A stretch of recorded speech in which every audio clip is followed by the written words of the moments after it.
this person says, I'm new here. I think we could do a whole episode on this, but what are the biggest things to remember when putting together my resume? What are the biggest things you think someone should remember putting together their resume? Oh, that the person looking at your resume is going through a whole stack just like yours. So don't be afraid to stand out.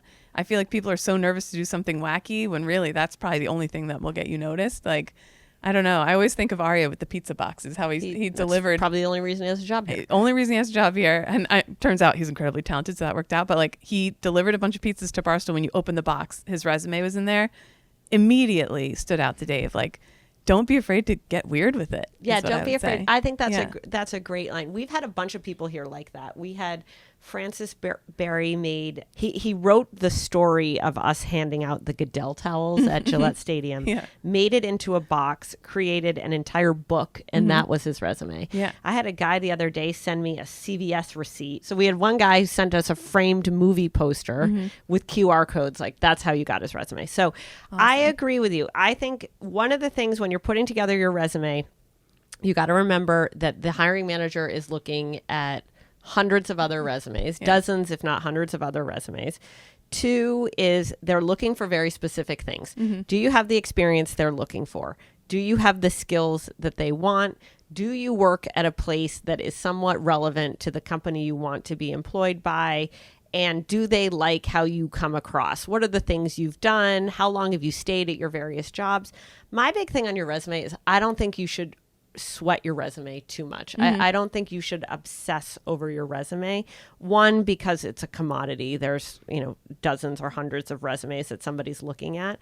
2, my second piece on this is that don't use a bunch of jargony marketing words that say nothing. That bugs the shit out of me. If somebody does that on a resume, I'm like, you're out. I used to have a bullet point on mine that said hard worker.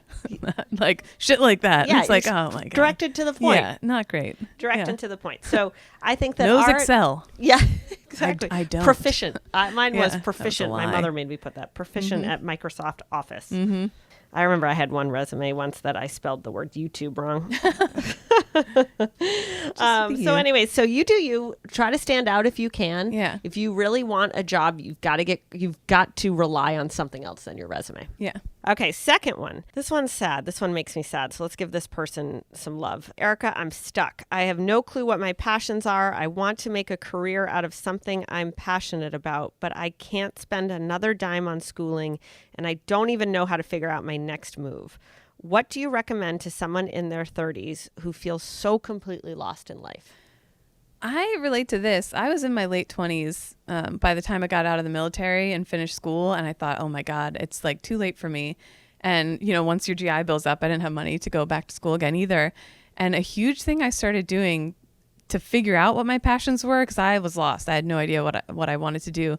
I started volunteering in my community because you meet all sorts of different people and you make all sorts of neat connections through that. And there's so many different volunteer opportunities. It's kind of a free way to dip your toe in different careers, whether it's with animals or tutoring, maybe it's whatever, but definitely through volunteerism. And then second, there are free writers workshops. Like maybe you can't afford college, but there's so many free workshops for writing, for art, for whatever. I found a free veterans workshop at NYU and I went every week. And then third, for me, I was like, well, maybe I like comedy. Go embarrass yourself creatively somewhere. It's free to go up and do a stand-up night somewhere. Join a sketch team, find something creative. But basically, finding the free things in your community and networking, you'd be amazed. Also, too, at how many people are like, oh, you're feeling lost right now? I would love to help you. Like, there's so many good people out there. People out there. Yeah, many good mentors. That's great. I love that. I think that was a perfect answer, actually. I don't have a whole lot to add.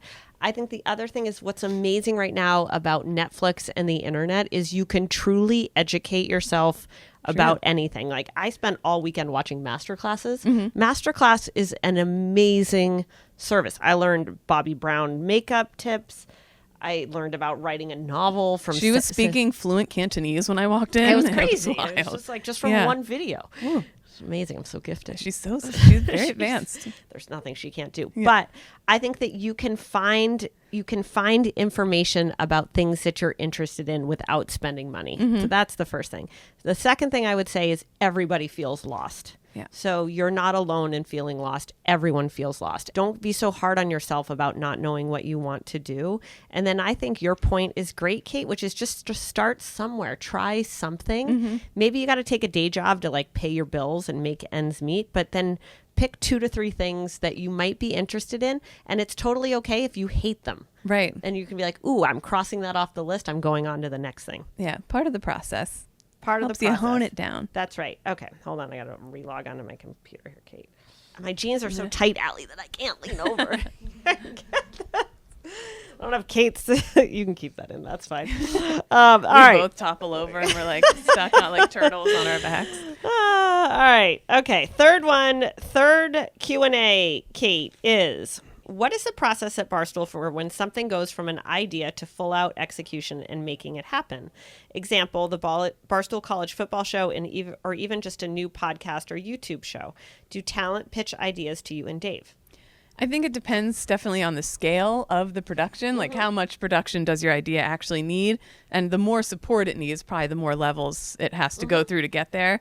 But for a lot of us, it's more, they say you better to ask forgiveness and permission. It's more like finding a camera guy, going out and doing it, and then figuring it out from there. If that first thing you kind of got something, then there's room to grow from there, at least from what I've seen. I agree. I think the best things here originate from someone who has a lot of passion about it and is motivated to use very low amount of production resources to manifest it. Yeah. So like I've been thinking about like Vibs lowering the bar, right? Like so simple. One of our biggest shows here. No one was like, hey Vibs, go make Barstool personalities eat weird stuff or do weird things. Nobody said that.